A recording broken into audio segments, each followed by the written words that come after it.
Hello. Hello, hello, hello, and welcome back. Welcome back.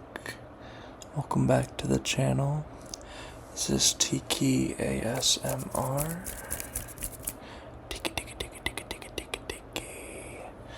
This is Tiki ASMR, and I just wanted to go ahead and do the Premier League recap for this week. So,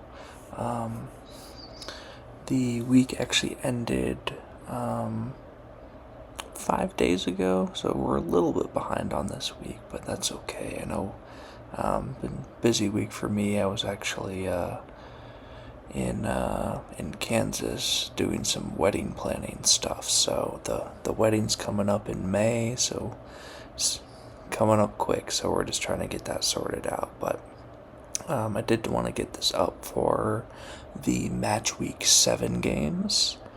So I'll talk through the games, and per usual, I have my phone right here, just so I can go through the scores and talk about them a little bit. So for match week 7, there was one game on Friday, so one of the early games. Which is cool because I usually work from home on Friday, so I was able to throw it on in the background and watch the game. But that was the Bournemouth-Fulham game. Bournemouth-Fulham. And Anton Semenyo had a wonderful game. I'd say he was probably one of the biggest stars of the week just in general, but he had 2 goals, as well as an assist, I believe. I think he assisted. Yeah, he did. So 2 goals and 1 assist for Semenyo in Bournemouth. And this was a game that seemed pretty, chill, pretty slow for the first hour of the game. And then Fulham actually took the lead first in the 70th minute. So in the 70th minute, Fulham went up 1-0. And then Semenyo scored his first goal in the 78th minute. And then he had a assist to Justin Clouvier. And it was one of those where it's like he did pass the ball to him, but the player that scored did 90% of the work. But it was a beautiful goal. And that put Bournemouth up 2-1 in the 84th minute. And then as Fulham was pushing hard for a equalizer, Bournemouth was able to go on a fast break, get on a 2 versus 1 situation, and Semenyo scored his second goal of the game. So Bournemouth ends up winning that one 3-1. But that was a pretty good game to get the week started off. And then the next game was Spurs versus Leeds, which I was interested in because Leeds and Spurs both have pretty good offenses, and then their defenses are good, not great. So I was expecting a decent amount of goals, maybe 3 to 4 goals is what I was expecting.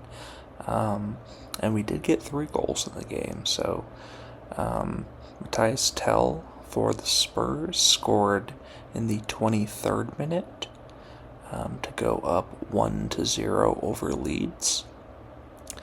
But then in the 34th minute, Leeds player Noah Okafor scored in the 34th. So it was 1-1 entering halftime. And then it seemed like a pretty evenly matched game. I know that the expected goals actually favored Leeds. I did see that after the game. So Leeds won the possession battle 56% to 44%. They also had 1.68 expected goals compared to just 0.53 expected goals for Spurs. But Spurs, after halftime, I'd say overall looked like the better team. And they actually score. Mohamed Kudus scored in the 57th minute. So Spurs went up 2-1. Played some good defense, protected the net pretty well, and ended up beating Leeds 2-1. So pretty good win for them, as they stay towards the top of the Premier League standings.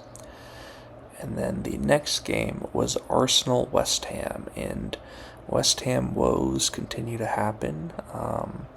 West Ham is still second to last in the Premier League this season, and they lose this game against Arsenal too. So Arsenal's Declan Rice scored in the 38th minute, and then Arsenal, I'd say, looked like they controlled, almost the entire game. I'm actually surprised it was only a 2-0 win, because Arsenal had a lot of chances. Arsenal won the shot battle 21-4, so West Ham only had 4 total shots, and they had 0 shots on target. So they never got a shot on target. They never scored. They looked just completely outmatched in this game. Arsenal ends with 2.77 expected goals, but they entered halftime up 1-0. And then Bukayo Saka scored a penalty kick in the 67th. So Arsenal wins 2-0. West Ham loses again. And the chances at them or Wolves demoting continues to look better and better, which was one of my hot takes or preseason takes. So that's fun to see. But yeah, I'd say that was a game where Arsenal could have easily won 3 or 4-0. But once they were up 2-0, they didn't press their luck that much. They just played good football and won 2-0. And then another game that felt actually very similar was the Manchester United-Sunderland game. So Sunderland had been looking really good to start out the Premier League season. I was actually surprised how well they looked, but their incoming transfers have all been playing pretty well. And then Manchester United has been pretty shaky as of late, so I thought this might be a pretty close game, but for the most part, I'd say Manchester United was the better team. They actually scored in the 8th minute, so Mason Mount scored in the 8th minute for Manchester United. And then Sesko continues to look better and better for them. They're giant forward, but he scores in the 31st minute to go up 2-0. And then no other goals after that. The possession battle ended up being 50-50, so even split there. But Manchester United wins the expected goals 1.84 to 0.71. And then the total shots also favored Manchester United 15-8. Shots on target favored Manchester United 6-3. So it was a pretty solid win by Manchester United, especially as they've, been looking shaky, and a lot of Manchester United fans are calling for the coach to be fired and stuff. So pretty good result for them. And then I'd say the most interesting game of the week was the Chelsea-Liverpool game. And this was a pretty fun one, so I got to watch this one on the plane flying over to Kansas, actually. But Chelsea's Caicedo scored in the 14th minute to put them up 1-0. And then they entered halftime up 1-0, so Liverpool was losing at halftime, which doesn't happen very often for them. But they were able to get a goal by Cody Gakpo in the 63rd minute, so it was tied 1-1 for a good chunk of the game until the very, very end, similar to the Liverpool loss against Crystal Palace, where they let in a goal at the very end. They do the same thing in this game, and Chelsea had a nice, I think it was like a 3-on-2 fast break, good cross by Cucurella, over to Estevao, I believe is how you say his name, but he's one of their young players, and he scored in the 95th minute to win them the game 2-1. And then looking at these stats, I'd say it looked like a pretty even matchup. So Chelsea had more shots on target, 6-2. Total shots were tied. Possession battle was 53% to 47%. Liverpool actually had 1.95 expected goals, and Chelsea only had one expected goal. But those ended up kind of flopping, of Chelsea winning 2-1. So really good result for them. And Liverpool, not that they're like in trouble, they're still going to be just fine, but they've strung together a couple poor performances and need to kind of get back on track. So 2-1 in favor of Chelsea there. And then moving to the Sunday games, we have Aston Villa and Burnley. And this was like the Daniel Mallon breakout game for Aston Villa. And I think, he'll continue to play for them because they've, over the course of the season, had struggles with getting shots on target and, getting goal scoring opportunities. And Daniel Mallon has looked really good and really explosive at that. So Aston Villa ends up winning this game 2-1. And Daniel Mallon scores in the 25th minute as well as the 63rd minute. So Aston Villa is leading 2-0. And then Burnley does get a goal in the 78th minute to make things a little bit interesting, but Aston Villa was able to hold on to that. Aston Villa ends with 7 shots on target, only 1.16 expected goals, but their defending was pretty solid throughout. Where Burnley only had 0.4 expected goals, so both teams actually went above their expected goals. And then shots were 50-5 in favor of Aston Villa. So 2-1 for Villa there as they're building up some good momentum. And then the Crystal Palace Everton game. So Crystal Palace is my team. If you've watched these before, you know that. But if this is your first time, then welcome. I'm South London Crystal Palace fan, and they actually suffer their first loss in 20 matches. So they had won or drawn 19 in a row. They had gone 19 unbeaten until this game against Everton, and Crystal Palace actually took the lead early, scoring in the 37th minute. Daniel Munoz had a really nice goal. And things all looked pretty good for quite a while. It felt like Crystal Palace was dominating. They were going to win. And then in the 76th minute, their center back, Maxime Lacroix, had just a poor tackle in the box. It wasn't like a red card or yellow card or anything. I don't think he even got a yellow card. But it was just like a poor tackle where the Everton man got taken down in the box, so they got a penalty kick. And then Nadai for Everton scored the penalty kick in the 76th minute. And then, even when it was 1-1, I felt like Crystal Palace, their defense has been so good this season. Their goalie, I think, is the second best in England. So I thought they were going to be fine, but Jack Grealish actually gets this like fluky goal where Crystal Palace was trying to clear the ball out of the box, and it really just like knocked right into Jack Grealish, like off of his body into the net. So Jack Grealish gets credited for a goal, but really anyone in that situation would have scored there because it just went off of his body. But that was in the 93rd minute. And then after that, there just wasn't enough time for a Crystal Palace equalizer. So Everton ends up winning that game 2-1. So the streak is broken, which isn't the end of the world. I feel like Crystal Palace doesn't play very well against Everton. They haven't, at least since I've been following them. So disappointing result, but also not the end of the world. And then we have Newcastle Nottingham Forest.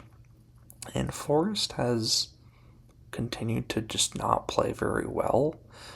They did so well last year, and then I think at the second half of the season, or at least in the last like 10 game weeks, teams really started to figure out like what they were doing. But Nottingham Forest only had 0.3 expected goals in this game, whereas Newcastle had 3.45 expected goals. Newcastle outshot them 18-5.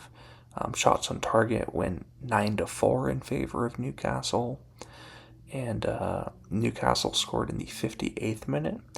And then Nick Voltemade for Newcastle added a penalty goal, which was a beautiful penalty kick in the top left of the net, it's a pretty hard, a little bit risky to kick it high on your penalty kicks, but he had a really nice penalty kick goal to put them up 2-0, and it felt like Newcastle dominated the vast majority of this game. So Nottingham Forest not looking very good lately. Newcastle has definitely found a forward that works for them, because I know they lost Isak to Liverpool, obviously, and then they brought in Brentford's Wissa, but he's been hurt, so Nick Voltemade has been really good for them. But they win 2-0. And then we have the Wolves game. So the Wolves game was another disappointing one for them, because they actually went up 1-0 over Brighton in the 21st minute on an own goal by Verbruggen.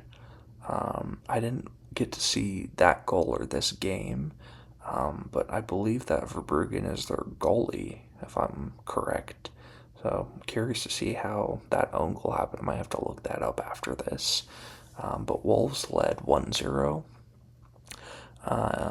from the 21st minute all the way up till the end of the game. So they were ahead for quite a while. And then looks like the expected goals were both pretty low, 0.56 to 0.92 in favor of Brighton.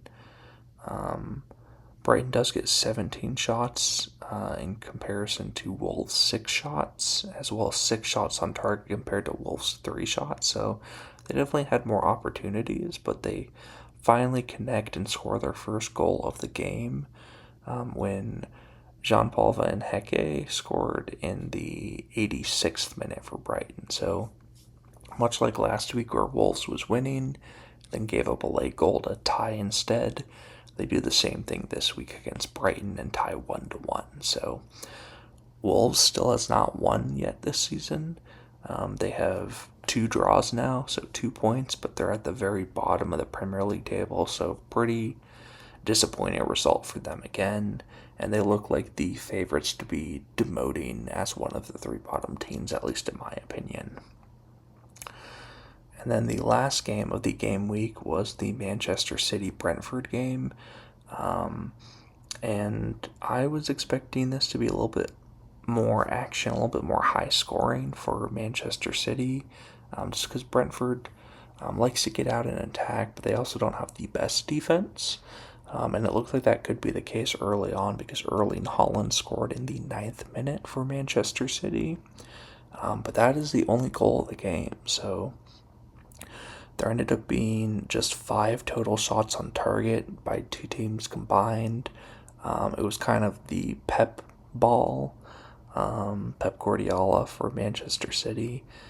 Manchester City had 70% of the possession, and they had 764 passes compared to 311 for Brentford. So they just passed the ball around the entire game. It felt like pretty slow-paced game.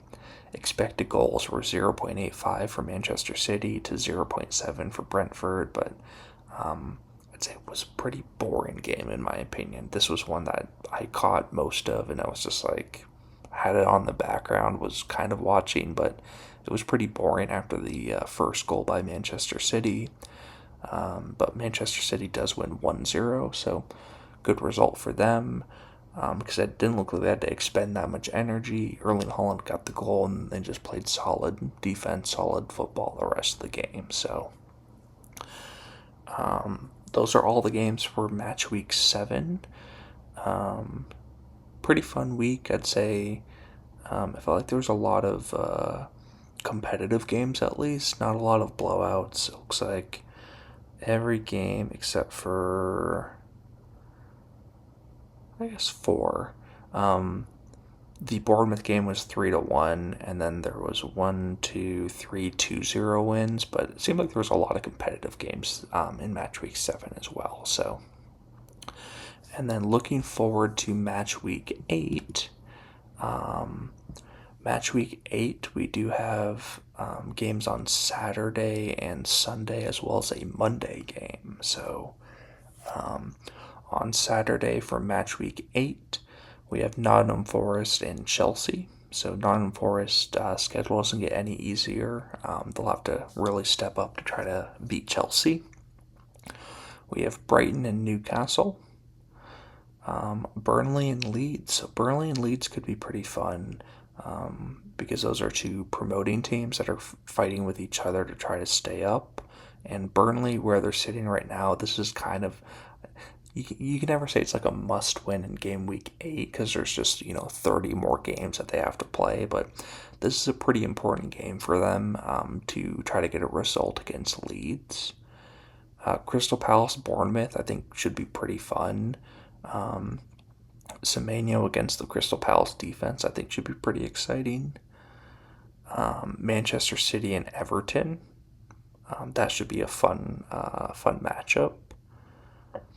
Oh, and then this is another big one.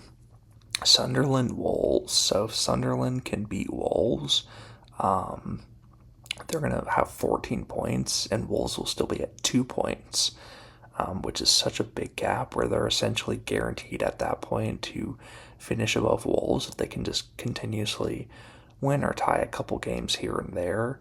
But if Wolves can beat Sunderland, then Wolves will have 5 points, and Sunderland, I believe, will have like 11 or 12. So they get a lot more close. But if Sunderland wins, then the gap's going to really, really grow there. So those are kind of the games that I'm paying attention to, is the Burnley Leeds game and Sunderland Wolves, because that will help kind of dictate how the demotion battle is looking. And then you have Fulham and Arsenal. And then on Sunday, you just have 2 games, but they're both pretty good. So you have Spurs, Aston Villa, and then you also have Liverpool and Manchester United. So could be a get-right game for Liverpool against a Manchester United defense that's pretty shaky, or could be a really big win for Manchester United to keep their momentum going. And then the one Monday game on the 20th of October is West Ham and Brentford, where per usual I'll be cheering for Brentford because West Ham is a team that I wouldn't mind demoting. So I'll be cheering for Brentford, and we'll see how West Ham does. This will be a pretty important game for them because Brentford's a team that's kind of like in their tier, I'd say, in like the lower half of the Premier League table. But Brentford, West Ham, I think should be an interesting matchup as well. So that's just a preview of match week 8, and then that breakdown of match week 7. So thanks for tuning in, and I will talk to you again very, very soon. See ya.